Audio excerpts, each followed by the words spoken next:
Hello guys and hello girls, magandang araw ulit sa inyong lahat. Maraming salamat pala dun sa mga nag-comments at nag-react sa mga nakaraan nating mga video tutorials. At taos puso kong pasasalamat lalong-lalo na dun sa mga nag-share ng ating video dun sa kanilang profile para mas marami pang maabot ng ating konting kaalaman at experience, lalong-lalo na dun sa mga nag-aaral pa, mga kadete, yung nagpa-practice, na naghahanap pa sila ng mga karagdagang resources para mapalawak yung kanilang kaalaman. Okay? So, merong isang nag-request doon, Sir, baka pwedeng pagawa din naman ng video tungkol sa passage planning. Okay? So ito ang gagawin natin ngayon. So sa ating topic ngayon, ito yung magiging batayan natin, itong libro na to. Ito yung latest na edition nila, 2019. So nandito na kasi yung lahat ng information or paliwanag na kung anong dapat mong gawin para sa paggawa ng iyong voyage plan. It's either gagamit ka ng paper chart or ng ECDIS. So kompleto yan. Yung nga lang, hindi lahat ng kumpanya or hindi lahat ng barko ay meron ito. Hindi naman kasi nire-required ng ibang kumpanya ito. Pero kung wala kayo nito, tiyak, meron kayo na itong isang libro na to. Ito, dahil kasama sa standard publication ito eh. So, kumpleto na rin to. Nandito na rin lahat yung mga information na gagawin mo or anong dapat mong gawin sa paggawa ng voyage plan. Okay? So, bilang panimula, dito tayo sa ating paper point. Dapat nating malaman na ang mga barko ay merong dalawang klase ng mode of service. Unang-una, yung tinatawag na liner, at meron din yung tinatawag na tramping. So itong mga liners, mga barko na nasa liner service, dito mo kadalasan makita yung mga container carriers, lalong-lalo na yung mga passenger ships. Kasi itong mga barko na to, tinatawag silang liner dahil pabalik-balik na sila sa mga puerto or sa ruta nila na yan. Meron nang nakalatag na schedule, at saka mga lugar na bibiyahean nila, nakaset na yan. Ito naman sa tramping, dito mo makikita yung mga bulk carriers, yung mga general cargo, at yung mga tankers. Nandito yan, tramping. Ibig sabihin ng tramping, walang matinong schedule or walang fix na biyahe, walang fix na puerto. Depende kung saan sila dalhin ng pagkakataon, saan nila ipabiyahiin ng kanilang charterer or ng shipper. So dito tayo mag-focus ngayon sa mga tramping. Kasi itong tramping, kada biyahe kasi, may siyempre pabago-bago. So kada biyahe, gumagawa ka ng panibagong voyage plan. Hindi kagaya nitong mga liner, since naka-fix na yung biyahe nila. So kadalasan yan na pabalik-balik na lang din yung gagamitin nila na voyage plan. O minsan papalitan na lang ng petsa. Yung i-review din naman, i-review bago yung biyahe, pero halos nandun na pa ulit-ulit na lang kasi. Itong sa tramping, gagawa ka talaga, mag-umpisa ka kada biyahe, mag-umpisa ka sa scratch or back to zero ka dahil gagawa ka ng dahil bago yung puerto or bago yung lugar, o gagawa ka ng hahanapin mo yung mga panibagong information dun sa bagong biyahe mo. Okay? So dito tayo sa ating next slide. Sa mga tramping na barko, unang-una niyan, bibigyan kayo ng charterer ng voyage instructions. Saan yung susunod na biyahe ninyo? Ito yung halimbawa or example ng voyage instruction. Mensahe na nare-receive namin sa barko. Nagsasabi dyan anong susunod namin na kargamento. Ito sa bulk carrier, ito na sample ha. Kasi bulk carrier yung sinasakyan ko ngayon eh. So, kada biyahe, may panibago kaming puerto, may panibagong instruction kung saan kami pupunta. Kagaya niyan, ito yung loading port namin.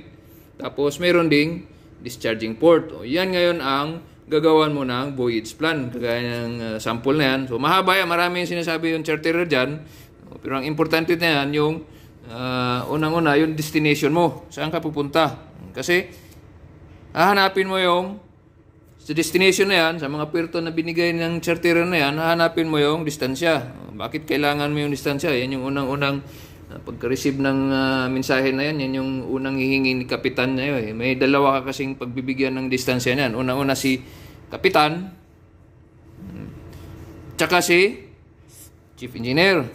Para, unang-una si kapitan, kailangan niya yung distansya para malaman niya yung ilang araw yung biyahe at kailan kayo makakarating doon. Para ma-reply niya, maibigay niya doon sa charterer kung ano yung magiging ETA ninyo or estimated time of arrival. Si Chief Engineer naman, kailangan niyo yung distansya para makalculate niya ngayon yung fuel consumption. Para malaman niya kung meron ba kayong sapat na langis, krudo, or bunker para sa biyahe na yan. Hindi ba kayo kakapusin? So actually, yung pagkuha ng distansya na yan, yan na yung unang parte ng tinatawag natin na appraisal. Sa voyage planning, meron kasing 4 na stage. Unang-una, yung appraisal, yun, yung pagkuha mo ng distansya, yun na yung unang stage. Kasunod niyan, yung planning, then yung execution, tapos yun na yung monitoring. Yan yung isa-isahin natin na paliwanag. Dito muna tayo sa planning kasi itong appraisal. Dito muna sa appraisal at planning kasi ito yung preparation. Ito yung gagawin mo bago umalis or bago pa makaalis yung barko sa puerto. So, gagawin mo yung appraisal tsaka planning. Itong execution tsaka monitoring, execution, ito na yung pag-alis na ng barko, tapos monitoring habang bumibiyahe na yung barko. So, dito muna tayo mag-umpisa sa appraisal. So, yung appraisal, ito yung parte kung saan iipunin mo or lilikumin mo lahat ng informasyon na kailangan mo sa puerto na yon or sa biyahe na yon. Gathering of information. So ano yung mga information na kailanganin mo para sa appraisal stage na yan? Okay, so marami yan. Ito yung listahan ng source ng information or items na kakailangan mo sa biyahe. Ito una-una yung charts, tapos mga publications para malaman mo kung saan yung mga pilot stations dyan, mga reporting points na madadaanan mo. So marami yan. Ano meron dun sa puerto na yon, mga restrictions. Okay, so hindi pala ganun kadali lang gumawa or basta guhit lang ng guhit agad sa chart para sa biyahe na yan. Kasi nga, ayun sasabi dyan, research. I-research mo. Yan ang kaibahan sa tramping tsaka dun sa liner. Kasi sa liner, naka-fix na yung biyahe nila. Malamang update na lang sila ng update doon kung anong bago. Dito sa tramping, mag-umpisa ka talaga ng panibago. Back to zero ka kada biyahe nyo. So, di ba sabi ko kanina, una-una, hanapin mo yung distansya. So, maraming paraan para malaman mo yung distansya dun sa voyage na yon. So, meron yung makalumang style or traditional style na kagamit ka ng table or distance charts. Kaya ito Japanese tong distance table namin. So, magdugtong-dugtong ka ngayon ng mga major waypoints kung saan saan dadaan yung barko nyo. Meron pa mga succeeding pages na yan, yung mga sa kaloob-looban pa ng mga isla or mga bansa. So, ito yung traditional style. Yung alang, karamihan sa atin, halos lahat ng barko ngayon, meron namang computer na, meron tayong ginagamit na program. So marami yung apps na yan. Ito yung popular na ginagamit ko. Itong program na ito, galing ng BP. So meron pa nga sa Android, sa smartphone ngayon, meron na sa Android eh. So ito yung pang rough estimate. Rough estimate mo lang muna ang ibibigay mo kay kapitan sa kay chief engineer eh. So ito yung ginagamit ko na program. Yung port to port na yan. Nada-download ito sa internet. So madaling hanapin. Kagaya niyan. So madali din lang pag-aralan or madali lang gamitin ito. So enter mo lang yung port dyan. Ito, baliktarin natin. Enter mo lang yung saan kayo galing. Ito halimbawa, example lang to eh. So Houston, papuntang Singapore. Unang-una, bago kayo mag-compute ng distansya, i-confirm nyo muna doon sa charterer nyo. Saan ba yung options na gusto niya? Saan kayo padadaanin? Kasi maaring padadaanin kayo ng Suez Canal or dito sa baba ng South Africa. So kagaya niyan, check mo lang yung ito may mga check dyan eh, yung routing options, okay? So kagaya niyan, kung Suez Canal or doon kayo sa Cape of Good Hope sa South Africa. So maraming pwedeng pagdaanan depende sa anong gusto ng charterer nyo. Yan ang i-confirm nyo. Depende rin sa mamaya, pag-usapan natin yan yung sa weather routing service. Okay. So yan muna. Rough estimate ng distance, yan may distansya ka na.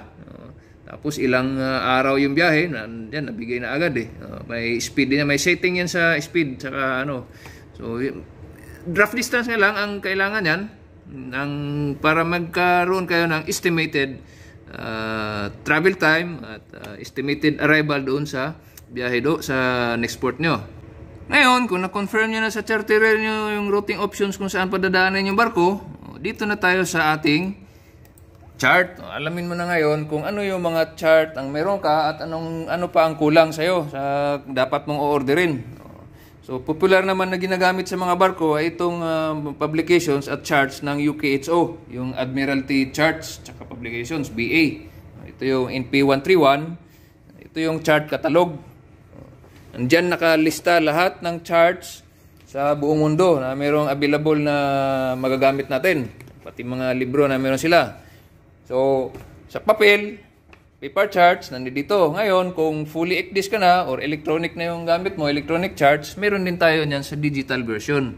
Yung Admiralty Digital Catalog. Ito. Gagawa tayo ng hiwalay na video para makita natin paano mag-order ng charts, paano gagawin dyan pag nag-order ng charts sa digital version. Dito muna tayo sa ating papel.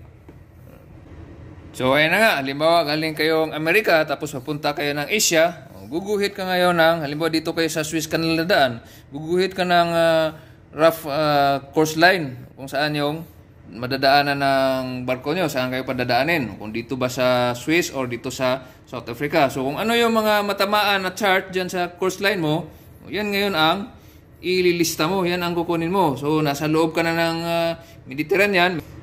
Meron din yung mga subsection dito. So, sa loob ng Mediterranean, nandun na yung mga coastal charts. Guguhitan mo rin yun. Guguhitan mo yung madadaanan mo dyan sa lugar na yan. Tapos, lahat na matatamaan na mga chart, yan yung kakailanganin mo. Ililista mo ngayon, i-compile mo, at ikumpara mo doon sa yung inventaryo, o kung anong mga chart ang meron ka on board, para malaman mo kung alin yung wala, ano pa yung kulang mo na dapat mong orderin. Tapos, makita mo, kunin mo ngayon yung mga available mo na charts, titingnan mo ngayon kung updated ba yung chart na yan or latest edition ba na yan. Halimbawa, dito sa chart, ito yung edition number niya at saka edition date. Tapos pagkumpara mo dun sa catalog, may bago or luma na pala yung chart mo dahil may bago na dito sa catalog. Yun, orderan mo ng bago. Huwag kang gumamit ng luma na chart.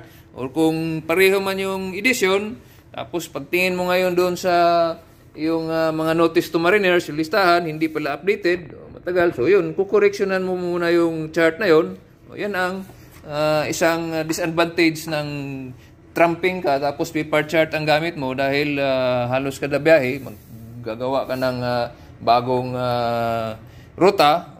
So yung mga charts mo na hindi na na-update, yung mga hindi pa nagamit, tapos hindi na-update, yun, kukoreksyonan mo muna yun bago gamitin. Okay. So, pati yung mga publications, ganun din.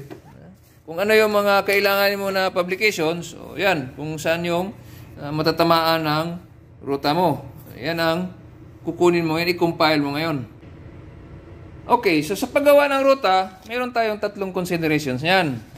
Ano nga ulit yung meaning ng navigation? Diba? From one point to another, in the shortest, safest and most economical way possible. So, self-explanatory naman yung mga yan. Hindi na kailangan natin i-elaborate. Dito tayo sa ating routing chart. Okay, ito isa to sa mga gagamitin mo itong routing chart na yan. So, sample. Halimbawa, meron tayong ruta o biyahe galing dito sa Gibraltar papuntang Panama. Okay? So, maaaring gagamit tayo ng Great Circle dyan or ng Ramline. Malayo yan So, kung mag-Great Circle ka, mula Gibraltar, papuntang Panama, ang madadaanan mo dyan ay itong curved lines na ito. Itong linya na ito hanggang makarating ka ng Caribbean Islands, dadaan ka ng Muna Passage dito sa may area ng Puerto Rico. Hanggang diretso na papuntang Panama. Ngayon, anong meron dyan sa Puerto Rico na yan? Sa Puerto Rico, meron tayong tinatawag na Emission Control Area. Ito yung coordinates niya, yung mga boundary na sinet nila dyan or nilatag. Yung sa Caribbean Islands, isa dyan yung palibot ng Puerto Rico. Dapat alam niyo to, nakaplat na ito doon sa mga general charts niyo para meron na kayong ideya ano man ang ibig sabihin yan sa Puerto Rico, sa emission control area na yan. Meron kasi tayong dalawang klase ng fuel, yung low sulfur or high sulfur.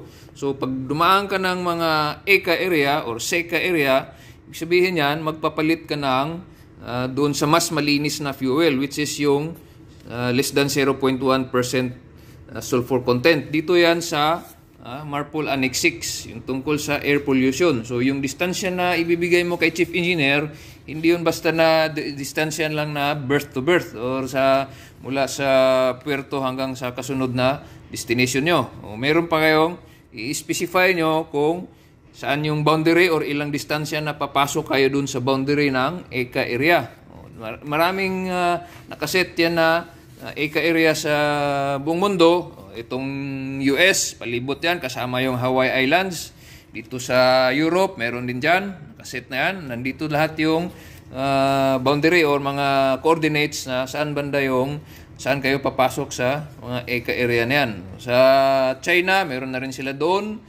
Yung South Korea, nag-implement na rin. So marami pang mga area na o mga bansa na mag-i-implement nitong Annex 6 na to, which is mag-ship or mag-change over kayo dun sa mas malinis na fuel. So, anong ibig sabihin naman yan pagka nag-shift kayo? Kasi, sabi nila, mas mahal yung mas malinis na fuel. So, pag dito, nag-Great Circle kayo, tapos nadaan kayo ng Puerto Rico, ibig sabihin, okay, maglilipat tayo ng medyo mas malaki-laking mapa para makita natin. Okay, halimbawa, nandito yung course line nyo. Yung Great Circle na ruta. Ngayon, ang boundary ng ECA area ng Puerto Rico ay nandito dyan. So, approximate ko lang to halimbawa, ganyan. Ngayon, ibig sabihin yan, pagpasok nyo dyan sa boundary na yan, mag-change over kayo ng fuel doon sa mas malinis. Yung isa diesel oil. Yung less than 0.1%. Paglabas naman dito, babalik na naman kayo doon sa isang low sulfur, yung less than 0.5. Ibig sabihin, dyan sa loob na yan, ilang oras na yan, magpapalit kayo ng fuel. So ngayon, ibig sabihin yan, yan ang isang i-consider mo na ibigay mo kay Chief Engineer. So yung mga area na papasukan mo or mga ECA area na dadaanan ng ruta mo. Kasi alamin niya kung saan banda mag-change over ng fuel. So sa maiksing oras na yan, sabihin niya na hindi ba tayo pwedeng hindi na pumasok dyan? No? Kasi hindi ganoon kadali mag-change over ng fuel, guys. Marami pang preparation yan. So, yun, sasabihin, titingnan niya, baka pwedeng dito lang tayo dumaan, hindi na tayo pumasok dyan. Kasi parang hassle tapos gagamit ka pa ng fuel, mas mahal mas malinis na fuel, mas mahal kaysa doon sa ordinary fuel. So, gagawin yan, dito na kayo dumaan. Huwag na kayong pumasok dyan. Pag tumodo naman kayo ng layo ng masyado dito sa boundary ng ECA, baka dikit na rin kayo masyado sa kabilang isla na hindi na rin safe. So dyan papasok ngayon kung paano nyo timbang-timbangin or ibabalanse itong tatlong aspeto na ito. So hindi palaging puro shortest lang, maaring hindi rin puro yung most economical lang. So titimbangin nyo, ibabalansin nyo yung maaring madagdagan nga kayo ng distansya. Medyo mahaba-haba yung distansya nyo, pero mas maka-minus or mas makatipid kayo sa fuel na gagamitin. Dahil hindi na kayo, basta titimbang itong tatlo na to, alin ang mas safest, although mas mahaba-haba siya, pero mas safe naman siya, or mas economical, o ganyan lang.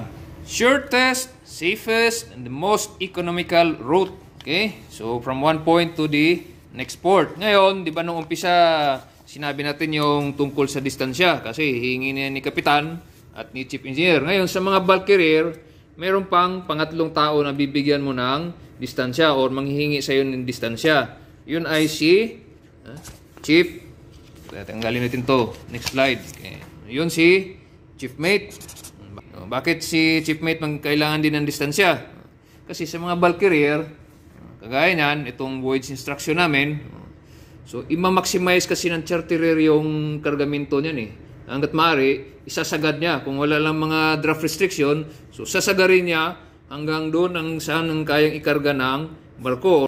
So, si Shipmate, kailangan niya yung distansya para malaman niya yung magiging kabawasan ng consumption doon sa fuel. Kagaya niyan. Itong sa biyahe namin na Conchan to Las Ventanas, so meron kaming distansya na binigay niyan or kinumpyut. So yung papuntang Conchan, galing sa last port namin, tapos merong ilang araw yung biyahe at ilang tonelada ang mabawas sa fuel. So although sabihin mo mga maliit na 81 tons, pero pwede yung kabawasan na yan, pwede pa yang maidagdag doon sa magiging maximum na kargamento.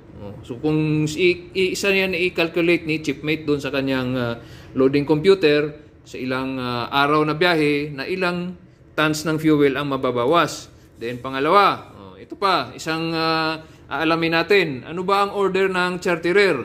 Mag full speed ba kayo or mag economical speed? So kasi may mga katumbas na consumption, daily consumption yung mga ano niyan eh. So kung sasabihin ng charterer, hindi naman tayo nagmamadali, sige economical speed lang kayo or tinatawag na slow steaming.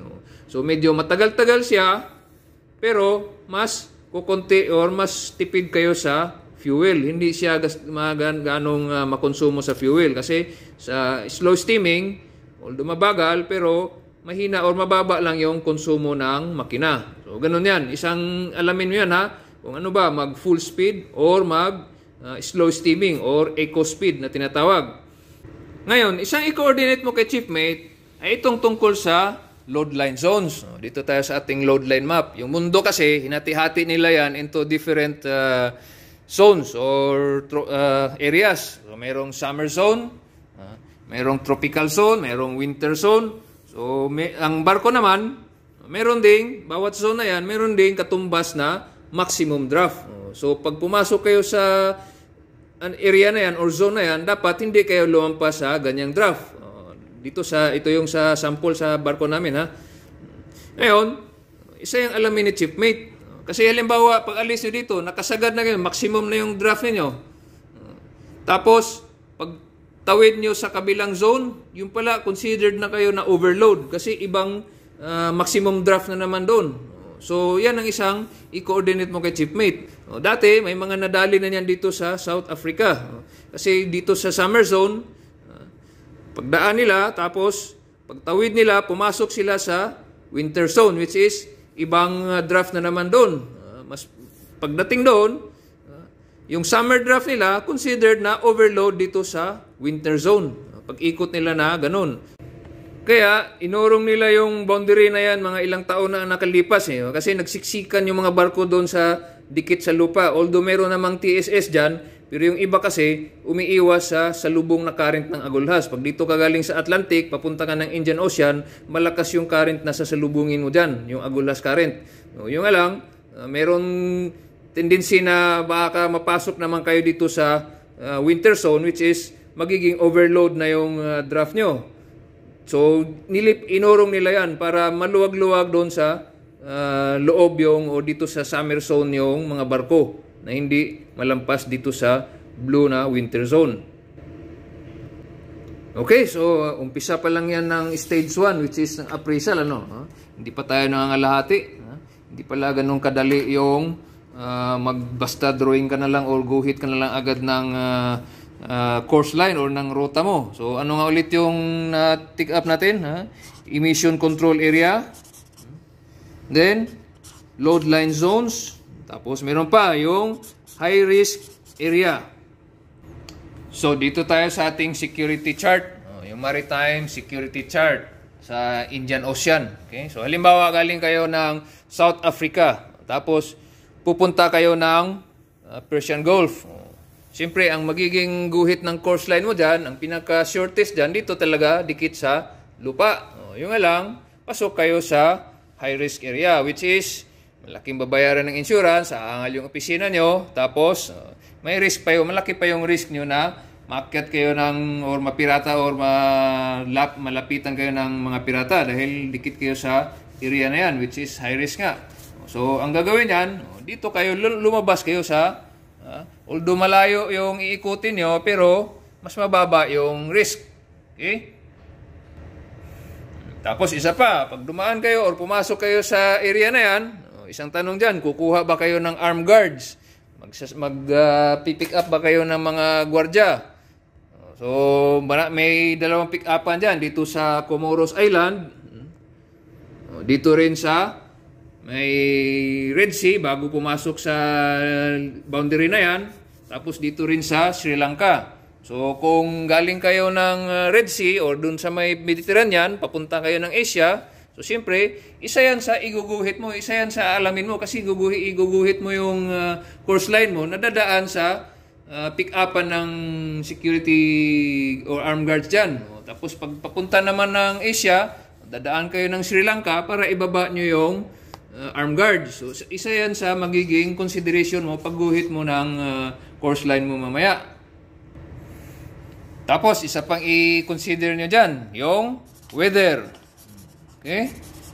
Sa mga kumpanya ngayon, ang mga charterer, meron niyang binabayaran na weather routing service.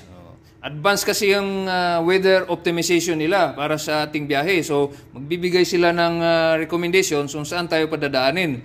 Marami yan sila. Una yan, yung palagi naming nagagamit, yung Weather News International. Meron pa yung Applied Weather Technologies.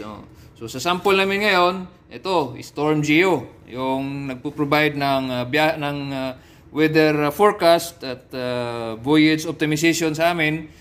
Kagaya niyan yung galing Gibraltar, puntang Panama. So kung makikita nyo dyan, Great Circle yung dinaanan namin. Tapos alam nila kung saan or malapit ba yung or madadaanan ba namin yung mga weather disturbance na yan. So sila ang magbigay or magbibigay sila ng recommendations. Kagaya niyan, route recommendations kung ano yung mas magandang daanan ng ruta namin. Okay? So, sample niyan, ito nga, kagaya ng nabanggit ko kanina, di ba dadaan kami ng Puerto Rico. So, kung makikita natin dyan, yan yung ginawa namin noon. Lumabas kami sa emission control area ng Puerto Rico para hindi na kami kailangan mag-change over noon ng fuel. Dito na kami sa labas, sa ibabaw na kami dumaan. Kumanto kami dyan. So, ganyan ang nangyayari. Ganyan yung na-explain ko kanina. Tapos, paglampas dyan, yun, nag-ramline na kami dito, straight na papunta na ng Panama. Dito na sa Cristobal Pilot Station. Tapos, isa pang kasama sa recommendation nila dyan, yung ocean currents na maaring madaanan or masalubong ninyo. Kagaya nito dito sa may South America. So, kung galing ka sa US or anywhere dyan sa Caribbean, tapos papunta ka dun sa South Africa, so siyempre, dito ka, pinaka-short na distansya dito, didikit ka sa coastal ng South America. Ang problema niyan, short nga yung, or maiksi nga yung distansya mo, pero sa lubong mo naman yung malakas na current. So, ang gagawin niyan, i-advise or i-recommenda or mas maganda na dito kayo sa ibabaw banda dumaan. Medyo mahaba-haba yung distansya, pero yung speed nyo hindi ganong apektado sa malakas na current dyan sa may north ng, or ibabaw ng South America. Okay, sa ocean leg pa lang yan ang ating ruta. Medyo nangalahati na tayo sa ating stage 1. Yung voyage kasi, yung ating gagawin na voyage plan ay berth to berth. Magmula doon sa pier ng ating departure port hanggang doon sa pagdating sa pier ng ating port of destination. Yung biyahe na yan, mag-umpisa yan pagkabitaw mo doon sa pier. Yun yung maneuvering stage. Tapos, pilotage. Yung, halimbawa, nag-channeling pa kayo, palabas, hanggang doon sa pilot station. Diyan sa pilot station, maaring mayroon pa kayong coastal. Hindi kayo direkta na makalabas agad. Nagko-coastal pa kayo. Tapos, doon na, yung ocean passage. Tapos, balik na naman, papalapit na naman kayo doon sa next port. Balik coastal naman ulit. Tapos, sasampa yung piloto, kukuha kayo ng piloto, pilotage, then, yun, maneuvering na naman doon, pagdikit na naman doon, doon matatapos yung voyage nyo, pagdikit doon sa next port.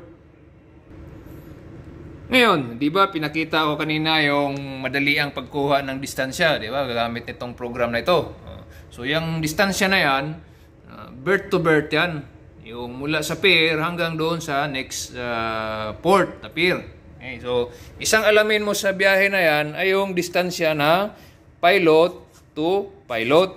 Kasi, ang magiging basihan ni Kapitan dyan sa ETA na yan ay itong sa pilot station. ETA to pilot station. Hindi ETA to berth. Kasi, yung biyahe na yan, mula pagbitaw nyo, pagbaba ng pilot, dyan na kayo mag full speed or ocean passage na, hanggang sa coastal. Pagdating dito, pag nakasampan na yung pilot, mag-i-slow down na kayo yan eh. Mag-maneuvering. So, ang isang basihan ng ETA ay dito sa pilot station. So yan ang isang alamin mo. Yung dalawang distansya na ibigay mo kay kapitan, yung berth to berth. So or maaaring tatanungin kanya, ano ba 'tong distansya na to? Berth to berth or pilot to pilot? Kasi ang babasihan niya ng ETA dito sa pilot station. Tapos pagdating sa pilot station, maaaring hindi pa kayo papasok diretso doon sa pier. Pupunta muna kayo ng angkorahe. Yan ang typical sa mga bulk carrier. Matagal sa angkorahe, maaaring ilang linggo or maaaring lampas pa ng isang buwan. Kumpara doon sa mga liner na mayroon na silang schedule, pagdating doon sa puerto, diretso pasok, diretso dikit. Sa mga bulk carrier, mag-angkorahe. Yan ang kadalasang mangyari. So dito naman, sa papuntang berth, hindi mo na ma-predict talaga yung arrival doon sa pier. Kasi maraming factors ang yung piloto lang nakakaalam niyan. Yung maaaring mahaba pa yung channeling o malayo pa sa pilot station papunta doon sa pier. So yung piloto na ang nakakaalam kung kailan kayo o anong oras kayo didikit. May yung iba pa niyan, meron pang mga tide restrictions, may inaabangan yung pag high tide para makapasok. So ganon. Ngayon, since kailangan mo yung distance ng pilot to pilot, yan ang kasunod na aalamin mo. Yung tamang pilot station na pupuntahan nyo or nararapat sa barko ninyo. So, unang-una, i-confirm mo yung puerto, yung tamang puerto. Kasi may mga puerto sa iba't ibang bansa na magkakapareho yung pangalan. Magkakaibang bansa pero pare-pareho yung pangalan. Dito tayo sa ating digital publications, volume 6. Kung nasa papel pa kayo or yung paper publications, yung libro, ito yung volume 6. Sa amin, since digital na, ito. Yan. Nandyan yung listahan ng lahat ng pilot stations. Kasama na dyan yung mga reporting points. So i-type natin sa search bar, halimbawa na lang Manzanillo. Tapos enter. Pag-enter mo, maraming puerto na Manzanillo. Saan ba? Sa Mexico, sa Panama. Halimbawa na lang sa Mexico. Sa Mexico, sa Manzanillo, Mexico, dalawa ang pilot station nila doon. So yan ang isang alamin mo. Saan ba kayo nararapat dyan? Isa pang halimbawa, dito tayo sa Montevideo. Okay. Sa Montevideo, marami ding pilot station doon. Depende sa draft ng barko nyo. So yan ang isang alamin mo. Ano ba ang draft ng barko mo para doon mo itumbok yung ruta mo sa tamang pilot station para sa draft or depende sa draft ng barko mo. Okay? Ngayon, meron ka na ng initial information na yan sa iyong appraisal. Pwede ka nang tumalon doon sa planning. Dito na sa magguguhit ka na doon sa mga chart. Kasi itong planning tsaka yung appraisal, nag-overlap yan. Kahit hindi mo pa nabuo yung appraisal or yung research mo, hindi pa kompleto yung information mo, pwede ka nang maguhit doon sa mga chart mo. Tapos kung ano pang kailangan mong information, pwedeng balikan mo doon sa saan mo pa dapat hanapin. Basta meron ka na nung, ito kasi kasama yan yung dalawa na yan sa preparation stage. So bago umalis yung barko, kailangan nabuo mo na yung ruta mo. So dito tayo sa planning, pagguguhit ng mga ruta doon sa mapa, mga course line. So yan, isa yung babantayan mo, yung mga no-go areas. So, ano yung mga lugar na hindi mo pwedeng puntahan? So isang alamin mo dyan, yung draft ng barko mo, yung maximum draft. Kasi aayon mo doon sa draft yung saan mo pwedeng padaanin yung barko. Kagaya niyan, ito yung mga minarkahan na dyan sa paper chart, yung mga no-go area. Ganun din doon sa ECDIS. Gagawa ka rin ng user map dyan na merong mga no-go area. So yan yung no-go areas. Tapos meron tayong margin of safety. Okay? So may mga factors din yan na dapat mong titingnan kung hanggang saan lang yung barko mo, hanggang saan lang pwedeng dumaan. Yan, may mga minamarka dyan. Sa ECDIS, meron tayong tinatawag na CATZOC o yung Category Zone of Confidence. Yun, pag-aralan. Gagawa tayo ng hiwalay na video tungkol dito. Kasi kung sa paper chart, meron tayong ganyan. Sa electronic chart, sa ECDIS, meron tayong, ito yung equivalent niyan, yung CATZOC na yan. Dito yan kinuha. So may gagawa tayo ng ibang video para i-explain itong tungkol dyan sa CATZOC na yan at paano mag-compute niyan. So nabanggit na rin lang natin yung draft. Yan ang isang alamin mo. Lalong-lalo na dun sa mga malalaking barko, yung mga VLCC, yung mga malalaking tanker, tsaka yung mga Capesize na mga bulk carriers. Kasi yon, mga malalaking barko na yon, considered na deep draft, lalo na pagka fully loaded, considered sila na deep draft vessels. O pagdating mo, halimbawa dito sa Singapore, meron silang designated lane dyan para sa mga deep draft vessels. Ano bang considered na deep draft doon sa Singapore? 15 meters or more or higit pa. Yung mga Capesize, umaabot minsan ng mga 18 meters, yung maximum draft nila. So, pagka ganyan na ang draft mo or masigit pa yan, loaded ka, dito ka dumaan sa designated lane na para sa mga deep draft vessel or yung deep water route, yung deep water lane na yan. Kasi yan, design na nila yan or sinet na nila yan, inassign na nila yung lane na yan para dun sa mga malalaking barko, malalalim ang draft. Kasi pag hindi ka pwedeng dumaan dito sa kabilang lane, dito ka yung barko mo, pagka ganyan yung draft or higit pa, dito ka dapat dumaan. Kasi pag dito ka dumaan, diyan mo ginuhit yung course line mo, hindi mo alam, pagdating mo doon sa unahan, merong bahura dyan. Sabit ka na ngayon dyan. So dito ka lang dapat dumaan. Yan ang isang bantayan mo pagka naguhit ka na nung mga course line mo doon sa chart. So, hindi ka basta-basta na pasok lang ng pasok. Nakakita ka ng araw, guhit ka ng guhit. So, mayroon kang dapat bantayan. Yan, isa na yan. Ngayon, pagka regular naman kayo bumabiyahe ng Singapore, so may recommended sila na publication. Hindi kasi lahat ng kumpanya nagre-require nito eh. So, ito, isang yung passage planning guide na nirekomenda nila dyan sa Strait of Malacca and Singapore or SOMS. Libro ito siya na nandito na naka-detail yung dapat mong bantayan pag gumawa ka ng ruta pag dumaan ka ng Strait of Malacca kasama sa Singapore Strait. So ito yung sample ng laman ng libro na yan. Ganyan. Meron na silang mga guide, meron na silang mga explanation dyan. May mga detailed guide na sila para sa paggawa mo ng ruta. So mas madali mo nang gawin yung mas kompleto na yung information kasama to sa appraisal. Ngayon, nakarating na rin lang tayo ng Singapore. So yan pang isang alamin mo, yung mga reporting points. Kasi diyan sa Strait of Malacca, pati doon sa Strait of Singapore, punta tayo sa ating routing guide. Ito yung mapa na dapat isang pag-aralan mo rin pagka dumaan ka sa mga channel na yan or mga lugar na yan. Meron din dito sa English channel, meron din ganito. So, maraming information diyan. Kasama ito sa appraisal, kasama ito sa research na dapat mong pag-aralan pagka dumaan ka sa mga ganitong lugar. Kasi yung Strait of Malacca, hinati-hati na nila yan sa different sectors. May mga kanya-kanyang channel or reporting stations yan na dapat mong tawagan. So, yan. So, sa English channel, ganito naman yung itsura ng kanilang routing guide. Ayan. Nandyan din lahat ng information na kailanganin mo pagka dumaan ka sa mga lugar na yan. Naka-indicate na rin yan yung mga dangers, yung mga dapat mong bantayan, pati mga boundaries, mga designated reporting positions, mga VTIS, Vessel Traffic Information Systems, at balik tayo sa ating radio signal number 6. Kasi dito mo mahanap yung mga reporting systems na yan, mga reporting points. Halimbawa, dito balik tayo sa Brazil or sa Uruguay. Click mo lang yung linya na yan. Kita mo yan, lalabas na dyan yung anong merong mga reporting systems dyan. So, mga information. Isa yan sa mga i-research mo, isa yan sa dapat pag-aralan mo. Ngayon, balik tayo sa ating chart. Kasi merong tip na binigay yung ating publication. Sabi niya, pagka dumaan ka daw sa mga lugar, lalong-lalo na sa mga area na alam mong or kilala sa mga maraming fast craft, mga ferry boat na tawiran sa mga isla na yan. So, ang advice niya, iguhit mo yung course line mo malapit doon sa traffic separation lane.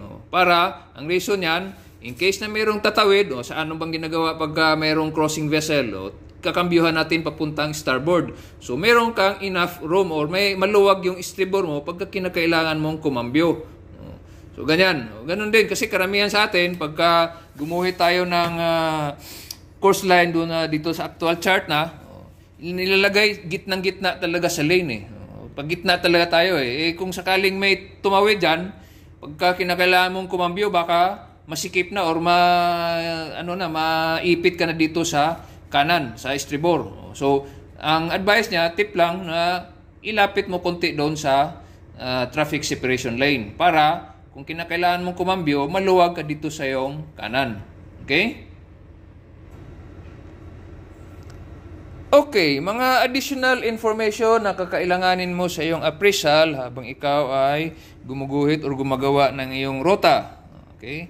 MARPOL special areas. Okay, dapat alam mo na yan na yung special areas na yan. Saan banda yung special areas na yan? Anong ibig sabihin ng special areas na yan? Okay? So may mapa tayo dyan. May naka-indicate dyan kung saan yung mga special areas na yan at anong mga ibig sabihin yan. Okay? Then, particularly sensitive sea areas. PSSA. Anong ibig sabihin naman yan? So may mga bansa na ang kanilang marine environment ay napakadelikado, napaka-sensitive. So pinoprotektahan nila. Kaya may mga no entry sila doon. May mga restrictions kung pwede mang dumaan yung barko. May mga certain boundaries or may limitations. So isa yung alamin mo. Ano yung mga particularly sensitive sea areas na yan. Then, national and local bulletins. Yan ang isang bantayan ninyo. Kasi may mga bansa na may in-implement sila ng mga policies or mga bulletins or mga announcement na makakaapekto sa mga barko na pumapasok or dumadaan doon sa lugar nila. Usually, ang local agent ang nagbibigay sa inyo yan or yung kumpanya, pinapadala sa barko yan. Okay? Halimbawa na lang dito sa Canada. Okay, pag pumunta ka ng Gulf of St. Lawrence, dito yan sa may Atlantic side. Punta na yan ng Montreal, papasok ng Great Lakes. So meron silang isang uri ng balyena dyan, yung right whale na tinatawag, or North Atlantic right whale. Pinoprotektahan nila yan. So pag dumaan ka dyan, meron silang ini-implement na speed limit, speed restriction zone. So seasonal naman siya, hindi buong taon, so depende lang sa buwan na may season yung balyena yan. Kaya nag-a-announce sila yan or isa yung bantayan mo kung sa buwan na yan kasi nagpabago-bago itong season ito eh. Depende sa kung mayroon bang presence ng balyena na yan. So kung nandiyan, mayroon silang in-implement nitong advisory ng speed restriction. So pag dumaan ka, papasok ng Gulf of St. Lawrence, pag dumaan ka dyan sa TSS na yan, sa traffic lane na yan, mayroong speed limit na hindi ka lampas ng 10 knots. So, pagkaganyan, maapektuhan yung ETA na binibigay nyo dun sa piloto. Alam mo, nag-speed kayo ng 13.5. Pagdating dyan, pagpasok nyo dyan, hindi kayo pwede nang mag-speed na ng 13.5. Mag-slow down kayo hanggang 10 knots. Hindi kayo pwedeng lumampas kasi delikado na masagasaan niyo yung mga balyena na nandiyan sa lugar na yan. May presence ng balyena dyan. So, nag-implement sila itong advisory na yan or bulletin yan. Isa yan sa mga babantayan nyo. Then, kasunod niyan, yung mga navigational warnings. Yung mga latest updates. Yung mga ina-announce minsan sa radyo or nare-receive ninyo sa Navtex or dun sa AGC. Yung mga latest radio, local, navigational warnings na makaka-apekto doon sa biyahe nyo. Then, yung inyong mga company policies. Okay, so usually, ang kumpanya, ang opisina, pagka may bagong biyahe yung barko, magpapadala yan sila ng mga reminders, mga advisories, kung anong dapat gawin niyo sa biyahe na yan, anong mga dapat bantayan sa lugar na madadaanan nyo, sa lugar na pupuntahan ninyo. Okay, so yan. Then, isa pang pagkunan mo ng information ay yung personal experience. Halimbawa, hindi ka pa nabiyahe sa lugar na yan, hindi ka pa nakapunta dyan. Okay, so tanungin mo sila si kapitan or si chiefmate, sila na may mas mahaba-haba ng experience, o baka nakabiyahe na sila o nakapunta na sila sa lugar na yan o nadaanan na nila yung biyahe na yan o ruta na yan. So, maaring may makuha ka or may maibigay sila na tips or karagdagang information na magamit mo. Anong nangyari nung nakaraang biyahe, anong na-experience nila, saan sila dumaan. So, maaaring natandaan pa nila. Ganun lang. So, guhit lang kayo ng guhit hanggang sa mabuo mo yung ruta. Bawat leg, bawat waypoint. Ayan. Tapos ngayon, mamarka mo na yung mga highlights dyan, mga dapat mong bantayan, kagaya niya, margins of safety. Okay, ito yung laman ng libro ha, itong libro na to. Kung hindi kayo nagbubuklat o hindi nyo pa nabasa ito, so magandang pag-aralan to dahil dito nakalatag yung mga dapat nating gawin. Marami tayong matutunan dito. Okay? So ito yung sample ng ginawa nila sa paper chart. Kaya yan, may mga kung ano yung magiging hitsura ng ruta mo doon sa paper chart. Tapos yung markasyon ng mga course alteration, saka wheel over position, saan banda mag-change ng course. May kinocompute pa yan ng mga formula. Tapos parallel indexing.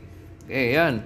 Yung mga contingencies in case of emergencies, mga aborts and contingency points. Kaya yan. Mayroong saan kayo pwedeng mag-angkorahe in case na masiraan or may mga emergency na dumating sa barko. Okay? Ngayon, kung sa ICDIS naman kayo, itong isang libro, naka-detail din yan yung mga guidelines kung paano gagawin sa pagkagumamit tayo ng electronic charts. Okay? So, ganito lang yan. Ngayon, gagawa tayo ng hiwalay na video tungkol dito. Kasi yung ginawa nila dito, yung Great Circle ay hinati-hati into series of run lines. Kasi ayon sa sinabi dyan, for ease of navigation. So, mas madali kasing intindihin pagka nag-monitoring na kayo dun sa inyong ruta, sa course line, kung puro o may iiksi na run line siya kumpara doon sa iisang Great Circle lang. So, gagawa tayo ng hiwalay na video yan. Okay? So, ngayon, nabuo mo na ang iyong ruta, nalatag na lahat ng waypoints, tsaka naguhit na lahat ng course lines. Finalize mo na ngayon yung iyong passage plan. Yung mga notes mo, yung sa scratch paper or nasa scratch notebook, ilipat mo na ngayon dito sa iyong official company-specific na passage plan form. Company specific yan dahil bawat kumpanya may iba't ibang format, iba't ibang itsura, iba't ibang sistema ng paggawa ng passage plan. Okay, so pakita pag natapos na, ipakita mo kay kapitan, baka mamaya meron pa siyang ipa-edit or mga last minute changes na yan hanggang sa magiging final of the finals na, yun na yung kumpleto na, pipirmahan niya yan, pati nila ni chief mate tsaka ni third mate, pati yung iba nga, kasama pa si chief engineer na pipirma dyan. So, pagka nabuo na, meron pa kayong briefing yan. Kailangan, ipaalam mo, hindi yung basta pirma lang yung sila, yung ibang opisyal, i-briefing mo pa yung mga kasamahan mo, sila chief mate saka si tercero, kung anong nilalaman ng voyage plan yan, anong in-expect nyo, anong meron dyan, para aware sila kung pagka-duty nila, ano din ang merong susundan nila dyan sa passage plan. Okay? Now, confirm na yung inyong departure. Dito na tayo sa ating third stage, yung execution. Ito na yung aalis na yung barko dun sa puerto. Yung voyage plan mo, ay i-execute na natin. Okay, sa execution, pag paalis yung barko, siyempre may mga preparations niyan. Bawat kumpanya may kanya-kanyang specific format ng pre-departure checks or pre-departure checklist. So, siyempre, unang-una dyan yung bridge equipment. Check yan lahat or naka-confirm na gumagana lahat before departure. All are found in good working condition. Okay, then, isang tingnan mo yung mga navigational warnings, pati na weather forecast.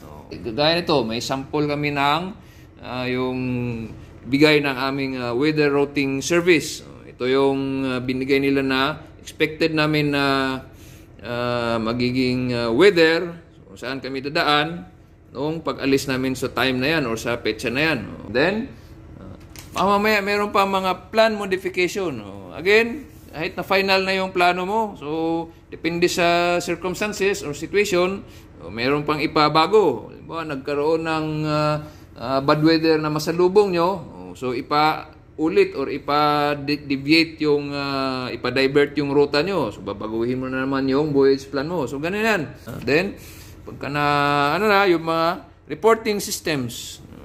Kasi may mga lugar na bago kayo aalis, magpadala kayo ng sailing plan. Or yung na-discuss ko na, may ibang video na ako dun sa tungkol sa reporting systems na ito. So, i-scroll nyo lang dyan sa video playlist ko kung anong meron dyan. Then, yung final draft.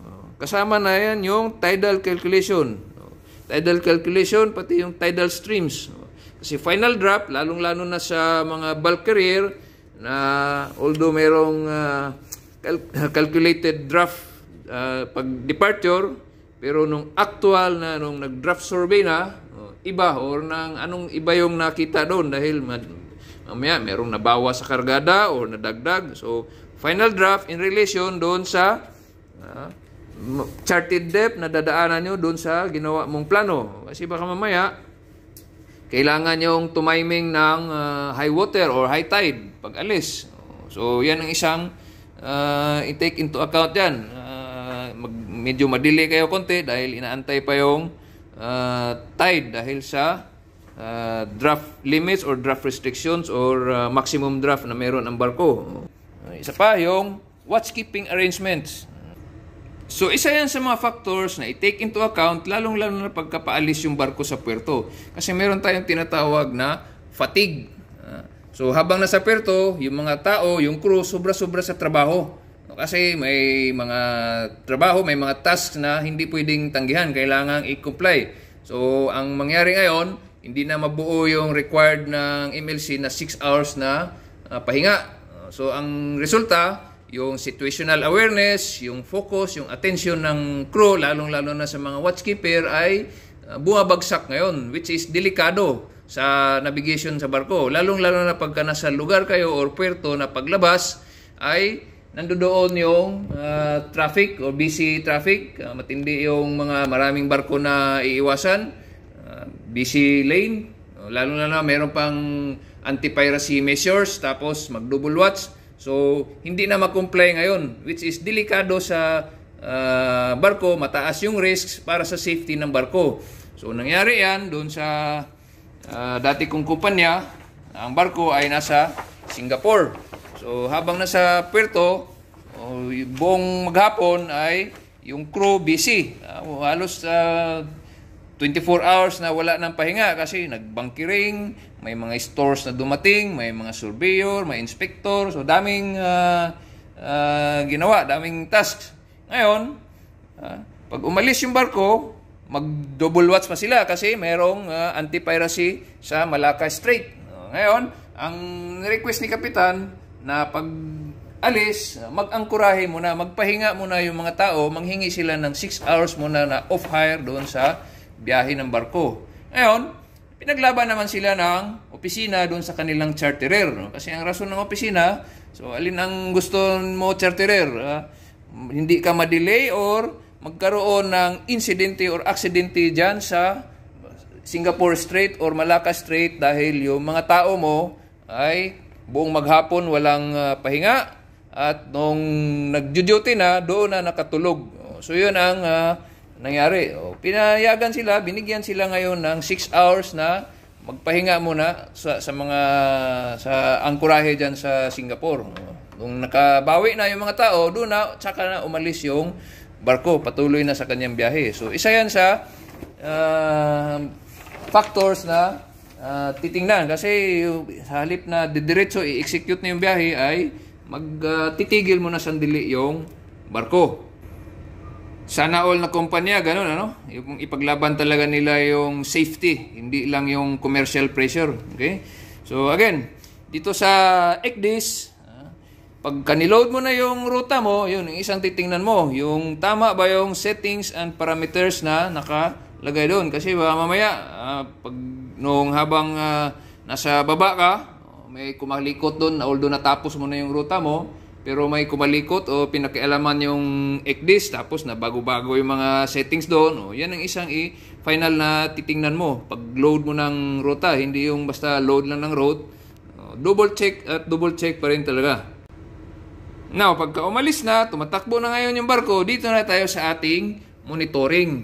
Okay, so ito yung binabantayan mo na yung takbo ng barko, tinitingnan mo, kumukuha ka ng position para ma-confirm mo kung sumusunod pa ba yung barko or nasaan na yung location ng barko mo, umaayon pa ba doon sa plano, sa guhit na nilatag mo doon sa chart. Then, isa dyan yung underkill clearance. So, hindi lang yung position, pati yung ano na yung dinaanan ng barko. Yung soundings, yung datum na nandun sa chart ay tama pa ba? O wala bang nagbago na, lalo na sa mga lugar na medyo maraming shallow waters. So isa yan ang binabantayan mo. Then, yung monitoring ng ETA. Kasi pag alis mo yan, sa reporting mo, departure report, magbibigay ka ng ETA. Habang tumatakbo, bawat noon, kumukuha ka ng position, meron kang noon report, then yung ETA ang isang ibantayan mo dahil lalo na sa kahit maliner or matramping, yung liner na may hinahabol na time ng arrival, na schedule, yung bulker naman, kailangan malaman ng agent or ng puerto doon sa kanyang papuntahan kung kailan sila makakarating. So, isa yan. Then, yung mga possible route deviations. So, nandun pa rin yung monitoring natin sa ating weather forecast.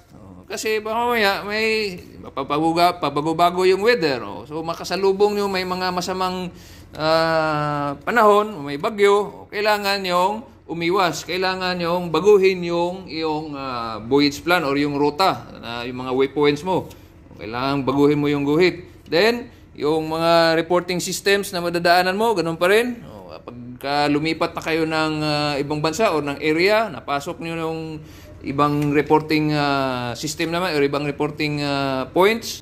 Then, constant monitoring ng iyong mga bridge equipment. Habang tumatakbo yung barko, kailangan aware ka kung yung mga gamit mo dyan, gumagana pa ba? Yung navigational lights mo, yung may mga barko na hindi nag-aalarma pagka may napundi. So, tumatakbo ka, magulat ka na lang, tatawagan ka ng kabilang barko na wala siyang makitang ilaw mo. Nakikita ka sa radar pero hindi niya makita yung ilaw mo. Nangyayari yan. Pati yung GMDSS equipment, yung mga Inmarsat mo, yung mga radio, kung nakamonitor pa ba kayo sa tamang navigational area or meteorological area. May video na tayo niyan, yung dating mga nakaraan kong video, check nyo lang doon. Okay? So, yun lang. Ano pa ba?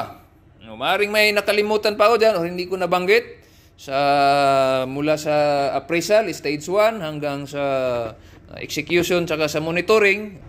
Or kung meron pa kayong nalalaman na hindi ko alam or hindi ko nabanggit, so yun, i-comment nyo lang sa idagdag natin, mag-sharing knowledge tayo. Okay?